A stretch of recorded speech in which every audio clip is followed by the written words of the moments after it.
Friends, ఎలా ఉన్నారు? ఇవాళ నేను మీకు ఒక నిజమైన స్టోరీ చెప్పబోతున్నా. ఒక గాడ్ స్టోరీ. వింటే మీరు చాలా భయపడతారు.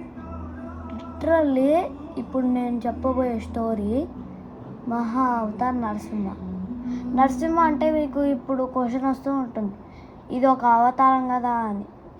అవును, ఇదే అవతారం అంటే నరసింహ ఉగ్ర రూపం అవతార్. సో ఈ అవతార్ విష్ణు నుంచి వచ్చింది. సో ఈ అవతార్ ఫుల్ స్టోరీ ఇప్పుడు మేము చెప్పబోతున్నాం.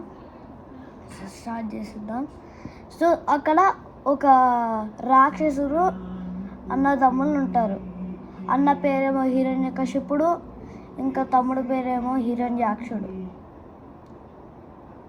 ఒకసారి హిరణ్యాక్షుడు మన ఎర్త్ ఉంది కదా, మన ఎర్త్ని తీసుకొని కాస్మిక్ ఓషన్లో పడేస్తే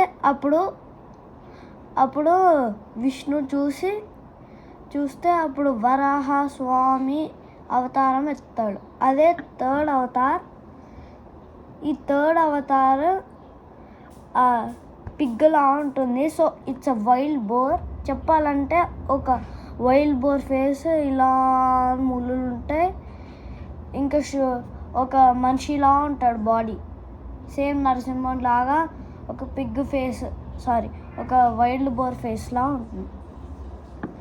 సో ఇక్కడ నేను ఒక వైల్డ్ బోర్కి ముళ్ళు ఉంటాయని చెప్పాను కదా, ఆ ముళ్ళతోనే ఇలానే వాటర్లో స్విమ్ చేసుకుంటూ ఇలా ఎర్త్ని తీసుకొని ఇక్కడ పెట్టేస్తారు. ఎర్త్ ఎక్కడ ఉండాలో అక్కడ. అప్పుడు ఇలా ఉంటుంది కదా ముళ్ళులు, ఆ ముళ్ళులతోనే గుచ్చి హిరణ్యాక్షుడిని చంపేస్తాడు. సో అప్పటికి వరాస్వామి ఎత్తాడు కాబట్టే ఇలా అయిందంటే మళ్ళీ నరసింహస్వామికి ఎంత ఉగ్రంగా ఉండాలి. సో ఇప్పుడు ఫోర్త్ అవతార్ స్టార్ట్ చేస్తే అప్పుడు హిరణ్యకశిపుడు వస్తాడు. హిరణ్యకశిపుడు బ్రహ్మతో ఘోరమైన తపస్సు చేస్తాడు. దాని తర్వాత బ్రహ్మ అధ్యక్షమై అప్పుడు ఏం చేస్తాడు, అప్పుడు ఒక వరాన్ని కోరుకుంటాడు. నాకు పగలు కానీ రాత్రి కానీ, లేదా ఒక పశువుతో కానీ, అంటే మనిషితో కానీ, అస్త్రశస్త్రాల వాళ్ళతో కానీ, లేదా ఏదన్నా జంతు పేరుతో కానీ, దేంతో అన్నా సరే, ఒక ఆయుధాలతో కానీ, ఇంకా అస్త్రశస్త్రాల వల్ల కూడా కానీ వాటితో నాకేవి సంహరించకూడదు అని బ్రహ్మ కోరుకుంటాడు. అప్పుడు హిరణ్యకశిపుడు కోరుకుంటే అప్పుడు హిరణ్యకశిపుడికి ఫుల్ పవర్ వచ్చేస్తుంది. ఎంత పవర్ అంటే అంత పవర్.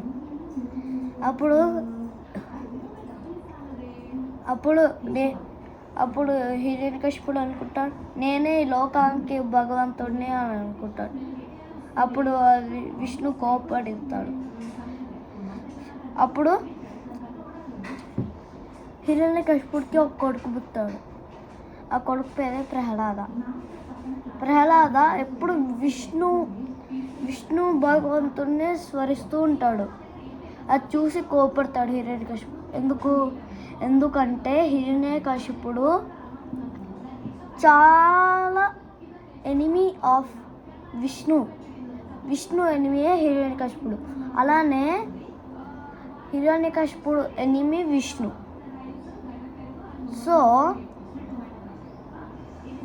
సో అప్పుడు ప్రహ్లాదుడు చేస్తూ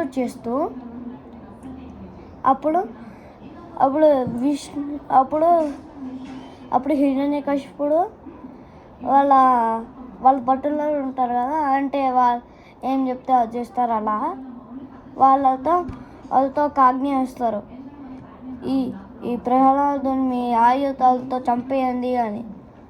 అప్పుడు విష్ణు ఏం చేస్తాడు, అది చూసి కాపాడేస్తాడు. ఏమవ్వదు. మళ్ళీ వాళ్ళ భటులకి ఏం చెప్తారు, మదగజాలతో తొక్కించేయండి. మదగజాలు అంటే ఎలిఫెంట్స్ పవర్స్లో ఉంటాయి. ఇరాన్ ఫుడ్స్ గట్టిగా ఉంటాయి కదా, దాంతో తొక్కేమని చెప్తారు. అప్పుడు ఓం నమో భగవతే వాసుదేవాయ అని స్మరిస్తూనే ఉంటాడు. అప్పటికి ఏం కాదు, ఇలా అంటే ఏం కాదు. కానీ పక్కనున్న బట్లర్ ఉన్నారు కదా, వాళ్ళని తొక్కితే అప్పుడు ప్రహ్లాద్కి ఏం కాదు. ఓకే, దాని తర్వాత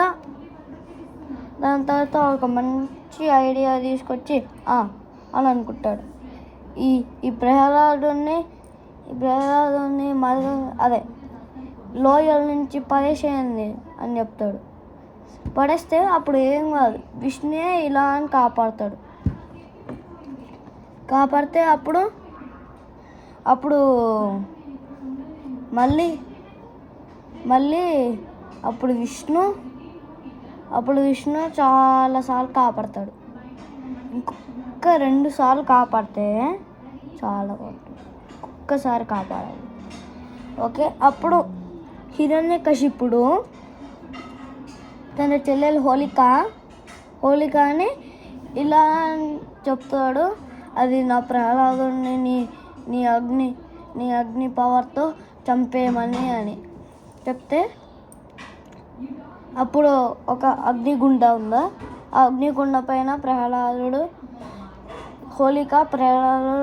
ఒళ్ళు పైన కూర్చోబెడితే అప్పుడు ఆ అగ్ని అంతా ప్రహ్లాదుకు ఆల్మోస్ట్ అంటిపోతుంది. కానీ అప్పుడు దుప్పటి కలుపుకొని ఉంటుంది హోలిక. అప్పుడు గాలి వల్ల ఇలా విష్ణు వచ్చి గాలి వల్ల ఇలా అని అంటాడు. గాలి వల్ల ఇలా అని హోలిక ఉన్న దుప్పటి ప్రహ్లాదు పైన పడుతుంది. అంతే, అప్పుడు హోలిక చనిపోతుంది అగ్ని వల్ల. సో దాని తర్వాత ఒకసారి ప్రహ్లాదుని తీసుకెళ్ళి అడుగుతాడు, ఒకవేళ నీ విష్ణు ఇక్కడ ఉంటే అలా అయితే ఈ స్తంభంలో కూడా ఉంటాడా అని. అప్పుడు ప్రహ్లాదుడు అవును అంటాడు. అంటే అప్పుడు హిరణ్యకశిపుడు గదతో ఇలా కొట్టేస్తే అప్పుడు స్తంభాన్ని కొట్టేస్తే అప్పుడు నరసింహస్వామి అవతరిస్తాడు. నరసింహస్వామి మనిషి కాదు, పశువు కాదు, అతను ఒక దేవుడు. ఇప్పటి వరకు ఏ సంహారాలు చేయలేదు కాబట్టి ఒక దేవుడు కూడా కాదు. ఎలా చంపాడు